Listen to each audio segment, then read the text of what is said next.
चलिए ध्यान से समझिए, ये सवाल बहुत ही एमबीबीएस सवाल है, मोस्ट वेरी वेरी इंपॉर्टेंट सवाल है। आप इसको अब जो हम बताने जा रहे हैं, इस सारे सवाल को आप एकदम ध्यान पूर्वक समझिएगा और इसको अच्छे से अपने में ग्रहण कीजिएगा।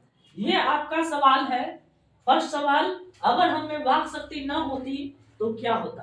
तो ध्यान से समझिए, हम आपको सिर्फ समझाते हुए चलेंगे। आपको फेयर पहले ही करा चुके हैं, क्वेश्चन आंसर करा चुके हैं, बस आपको हम समझाते हुए आगे बढ़ेंगे। ओके, कहता है अगर हम में वाक शक्ति न होती तो क्या होता बुआ। अगर वाक शक्ति का मतलब होता है बोलने की शक्ति। वाक शक्ति का मतलब होता है बोलने की शक्ति, याद रखिएगा, बोलने की शक्ति। और बोलने की शक्ति यानी हमको क्या होना चाहिए, स्पीकिंग पावर हमारे अंदर होना चाहिए, यानी बोलने का पावर होना चाहिए। अगर हमको ये चीज अगर नहीं होता, अगर हमारे पास अगर बोलने का शक्ति अगर नहीं रहता, तो आप इसमें आंसर दीजिएगा कि पूरा संसार जो है, ये संसार क्या हो जाएगा, गूंगा हो जाएगा। ये संसार क्या हो जाएगा गूंगा। ना हम अपना भाव, हम अपना विचार आपको बता पाएंगे और ना ही आप अपना विचार हमको बता पाइएगा। यानी आपको क्या कष्ट है, क्या परेशानी है, ना आप हमको बता पाइएगा, अब क्या कष्ट है, क्या परेशानी है, ना हम आपको बता पाएंगे। तो ये पूरा संसार कैसा हो जाता, गूंगा हो जाता, अवाक हो जाता। याद रखिएगा, क्या हो जाता, अवाक हो जाता। अवाक मतलब नहीं बोलने वाला हो जाता। अब आदमी यदि नहीं बोलने वाला यदि होगा तो याद रखिएगा, अगर आदमी अवाक हो जाएगा, यदि मनुष्य अवाक हो जाएगा, तो ये मनुष्य जो है मनुष्य नहीं रहेगा, बल्कि क्या बन जाएगा, जानवर के समान हो जाएगा। किसके समान हो जाएगा, जानवर के समान हो जाएगा। अगर मनुष्य अगर बोल नहीं पाएगा, अपना यानी जब तक अपना भाव प्रकट नहीं कर पाएगा, अपने विचारों को प्रकट नहीं कर पाएगा, तो वह मनुष्य नहीं रहेगा, बल्कि वह जानवर के समान हो जाएगा। या वो मनुष्य क्या हो जाएगा, जानवर के समान हो जाएगा। और क्या करेगा, अपने इंद्रियों के द्वारा, अपने किसके द्वारा, इंद्रियों के द्वारा। आपको हम बताए थे इंद्रिया क्या क्या होता है। मनुष्य के इंद्रिया, ध्यान पूर्वक समझ जाइए, मनुष्य का जो इंद्रिया होता है, त्वचा होता है, आंख होता है, नाक होता है, कान होता है, मुंह होता है, यानी टोटल 5 वो इंद्रिया है। मनुष्य के पास क्या वो इंद्रिया है, 5 वो। तो मनुष्य सिर्फ इंद्रिया द्वारा क्या करता, इंद्रिया द्वारा कार्य करता। लेकिन उसके अंदर अगर बोलने की शक्ति नहीं रहेगा, तो बस वो अपने मन में सोचेगा, बोल नहीं पाएगा, तो समझेगा लोग कैसे, तो सीधे बस ऐसे ही मुंह हाँ करके रह जाएगा। जैसे माल जाल को देखते हैं, गाय भैंस को आप जैसे देखते हैं, ठीक उसी प्रकार से मनुष्य यानी मनुष्य नहीं रहता, बल्कि वह जानवर के समान हो जाएगा, यदि मनुष्य को बोलने नहीं आएगा तो आप इसका जवाब कैसे दीजिएगा, अगर हमें वाक शक्ति न होती, अगर हमें वाक शक्ति न होती तो क्या होता, ये पूरा संसार गूंगा हो जाता, ये पूरा संसार अवाक हो जाता, और मनुष्य जो है मनुष्य नहीं रहता, बल्कि वह जानवर के समान हो जाता। समझ गए, आप यही जवाब दीजिएगा। अगला क्वेश्चन,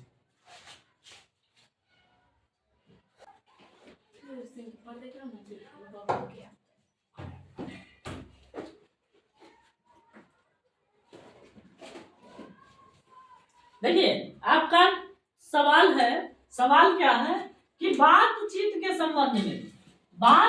संबंध में बेन जॉनसन और एडिसन का क्या विचार है, यानी बेन जॉनसन क्या कहना चाहते हैं और एडिसन क्या कहना चाहते हैं, ये बात को आपको बताना है।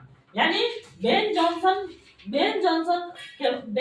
क्या बोले थे बातचीत के बारे में और एडिसन क्या बोले थे बातचीत के बारे में, यही चीज को आपको लिख देना है। तो देखिए बेन जॉनसन साहब जो बोले थे, बेन जॉनसन साहब ये बोले थे कि बातचीत करने से, यानी बातचीत जब हम करते हैं तो हमारा साक्षात्कार होता है। क्या होता है, साक्षात्कार होता है। अब साक्षात्कार का मतलब समझिए, साक्षात्कार का मतलब होता है हमारी अच्छाई और बुराई जो है किसी दूसरे व्यक्ति के सामने, किसी व्यक्ति के सामने बातचीत के माध्यम से, किसके माध्यम से, बातचीत के माध्यम से, किसके माध्यम से, बातचीत के माध्यम से हमारा साक्षात्कार जो है दूसरे व्यक्ति के सामने आता है। किसके व्यक्ति के सामने आता है, दूसरे व्यक्ति के सामने, और उसका साक्षात्कार मेरे पास आ जाएगा और मेरा साक्षात्कार उसके पास आ जाएगा। यानी उनके बारे में हम जान जाएंगे और हमारे बारे में वो जान जाएगा। ये होता है साक्षात्कार। यानी एक दूसरे के बारे में हम क्या कर लेंगे, जानकारी को आदान प्रदान कर लेंगे। यानी एक दूसरे के बात को हम क्या कर लेंगे, समझ बूझ लेंगे एक दूसरे के माध्यम से। बात समझे। यानी बेन जॉनसन साहब बोले थे कि हम उसके अच्छाई बुराई को, यानी किसी दूसरे व्यक्ति के अच्छाई बुराई को हम क्या करेंगे, अच्छाई और क्या चीज, अच्छाई और बुराई को याद रखिएगा। अच्छाई और बुराई को हम उसके अच्छाई बुराई को समझ जाएंगे और वो मेरे अच्छाई बुराई को समझ जाएगा। किसके माध्यम से, तो बातचीत के माध्यम से। किसके माध्यम से, तो बातचीत के माध्यम से। यहीं पर एडिसन साहब बोले थे कि बातचीत जब भी होगा तो दो व्यक्ति के सामने होगा। किसके सामने होगा, दो व्यक्ति के सामने होगा। अगर दो व्यक्ति से ज्यादा व्यक्ति के बीच अगर बातचीत हो रहा है तो वह, अगर दो व्यक्ति से ज्यादा, अगर मान लेते हैं 3 व्यक्ति है, 2 व्यक्ति से ज्यादा मान लिया 3 व्यक्ति है, या 4 है, या 5 है, या 6 है, अगर 2 से ज्यादा व्यक्ति का अगर बातचीत होगा तो वह बात जो है एक कान से कई कान में चल जाएगा। एक देश से कई देश के, यानी एक जगह का बात कई जगह बातों में फैल जाएगा। ठीक है। लेकिन दो व्यक्ति के बीच यदि बात संवाद होगा, बात संवाद करने का मतलब बातचीत जब होगा, संवाद जब होगा तो क्या होगा, यानी दो ही व्यक्ति के बीच बातचीत होगा। 2 से ज्यादा व्यक्ति के बीच बातचीत को, 2 से ज्यादा व्यक्ति के बीच अगर बातचीत हो रहा है तो उसे बातचीत नहीं बल्कि बतकही माना जाएगा। वह बात नहीं हो रहा है, बतकही, जो अलूल जलूल के बात करता रहता है। अलूल जलूल मतलब बिना मतलब के, कुछ मतलब कुछ भी जो घर सब में महिला सब बतियाती रहती है ना, नहीं हो कोनो काम रहेगा तो ये फालतू में कुछ बोलना शुरू कर देगी। मतलब आलतू फालतू, खाए हो कि नहीं खाए हो, कुछ भी, समझे। तो ये होता है बतकही, मतलब बिना मतलब के कुछ बात करना, ये होता है क्या, बतकही।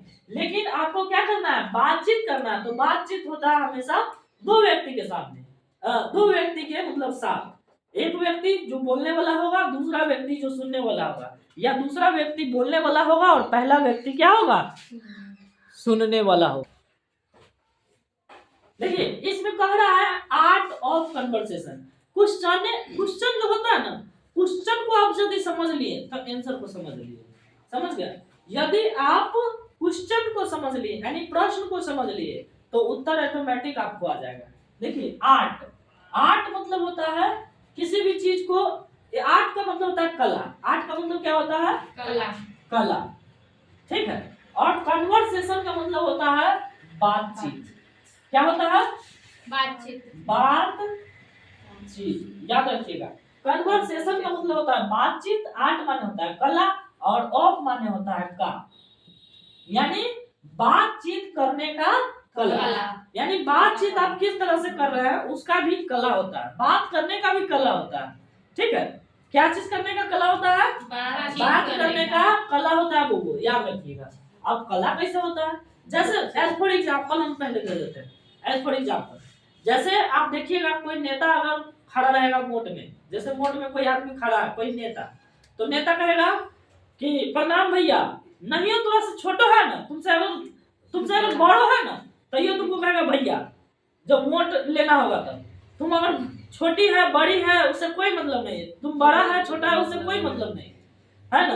तुमको कहेगा कि आपका जो है ना, आपका जो है ये नेता नहीं, ये वो बेटा बन के आया है, ये नेता नहीं आपका भाई बन के आया है ना। इस तरह से वहां पर वो नेता बोलेगा। क्या सही बात है, गलत बात है? जीतने के बाद जीतने के बाद तो गया तुम लोग काम से।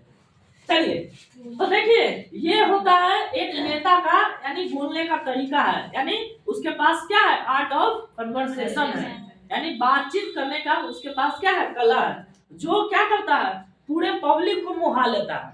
फिर बात करने के पास किसके पास कला है, किसी फिल्म के एक्टर के पास कला है, यानी वो ऐसे उसका डायलॉग मारेगा ना कि पूरा एक्टर जो है क्या होता है, पूरा जो है कि पब्लिक जो है वह क्या होता है, मोहित हो जाता है उसके पीछे पीछे पहुंच जाएगा वहां तक, है ना। जैसे अभी देख रहे हो पटना में आया हुआ था अल्लू अर्जुन, उसके जो है कि ये वो डायलॉग मार दिया कि पुष्पा तो झुकता नहीं है लेकिन बिहार में आके झुक गया, है ना। तो इस तरह का डायलॉग मार दिया तो बस लोग सब परेशान, मतलब एकदम खुश। तो इसी तरह से यहाँ समझिए आर्ट ऑफ कन्वर्सेशन जो होता है ये क्या होता है, बातचीत करने का एक मतलब शैली है, बातचीत करने का एक कला है, जो कि बातचीत करने का एक कला है, जो कि क्या है आपको हम बता दें कि यूरोप के लोगों को, किसके पास है ये कला, किसके पास है सबसे ज्यादा, यूरोप के लोगों को। याद रखिएगा यूरोप के लोग जो है बात करने के इसके पास बहुत अच्छा कला है। अच्छा कला ये है कि आपको अभी जैसे एग्जांपल दिए हैं इसी तरह का आपको क्या करेगा, बात करेगा और आपको क्या करेगा, मोह लेगा, यानी मनमोहक बात करेगा वो लोग, समझे। और आपके बात को क्या कर लेता है, मोह लेता है। तो आप सीधा सीधा कहिएगा आर्ट ऑफ कन्वर्सेशन बातचीत करने का कला है, जो कि किसके पास है, यूरोप के लोगों के पास, यूरोप के लोगों के पास, यानी ये कला है। और ये जो है आजकल बहुत ही प्रचलित कला है। ये कैसा कला है, प्रचलित कला। ये कैसा कला है, तो प्रचलित कला। याद रखिएगा प्रचलित इसलिए है क्योंकि इसी कला से, यानी आपको अब ये बता है कोई एक्टर जो है या फिर कोई नेता जो है यानी लीडर जो है क्या करता है, लोगों के मन को मोह लेता है। एक्टर और लीडर हम एग्जाम्पल दिए हैं, और बहुत सारे लोग हैं जो आपके मन को क्या कर लेता है, मोह लेता है। यानी आर्ट ऑफ कन्वर्सेशन बातचीत करने का एक कला है।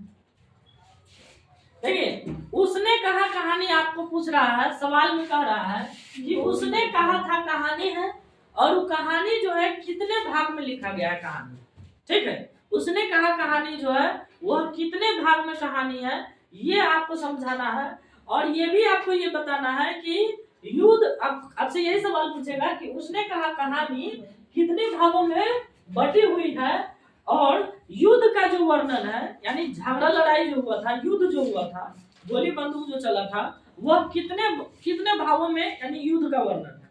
तो आप ध्यान पूर्वक समझ जाइए कि उसने कहा था कहानी, पहले ये समझ जाइए उसने कहा कहानी किसने कहा था, मतलब किस कौन लेखक है उसका। तो उसने कहा कहानी के राइटर है चंद्र शर्मा गुलेरी, ठीक है। उसने कहा कि लेखक कौन है, चंद्र शर्मा गुलेरी। याद रखिएगा सबसे पहले लेखक का नाम, राइटर नेम यानी लेखक का नाम हम आपको, कहानी का नाम आपको हम पहले ही बहुत पहले पढ़ा चुके हैं, आप उसको जाके देख लीजिएगा, उस सब हम YouTube पर डाल चुके हैं। चलिए तो उसने कहा कहानी आपको कहेगा, लेखक के नाम यदि पूछेगा इसके लेखक का नाम कौन है, तो चंद्रधर शर्मा गुलेरी है। इसके लेखक कौन है, उसने कहा कहानी के चंद्रधर शर्मा गुलेरी, चंद्रधर शर्मा गुलेरी, शर्मा गुलेरी, ठीक है। चंद्र शर्मा गुलेरी, बुझ गए। कुछ लोग इसको गुलेरी भी लोग कहते हैं, चंद्र शर्मा गुलेरी को। चलिए आप ध्यान से पूर्वक समझिए कहानी को कितने भागों में बटा है, तो कहानी के 5 भागों में बटा हुआ है। बहुत कितने भाग कह रहा है, तो 5 भाग बटा हुआ है। इस 5 को भाग में जो है 3 + 2 है, यानी 5 भाग में कहानी है, 5 भाग में क्या है, कहानी है, और 5 भाग में कहानी है जिसमें 3 भाग जो है युद्ध का वर्णन है, 3 भाग जो है इसमें युद्ध का वर्णन है। ध्यान पूर्वक समझते चलिए 5 भाग में कहानी है जिसमें 3 भाग में युद्ध का वर्णन है, और 2 भाग में जो है इनके यानी कहने का मतलब 2 भाग में है इनका प्रेम जो है, शुरू में जो प्रेम हुआ था, प्रेम प्रसंग, वो सब बात यानी प्रेम का बात इसमें कहा गया, ठीक है, समझ गए। यानी पहले 3 गो भाग में क्या है, 3 गो भाग में युद्ध है, और 2 गो भाग में क्या है, युद्ध का दृश्य। हाँ वही युद्ध का दृश्य, ठीक हो ना, हो गया।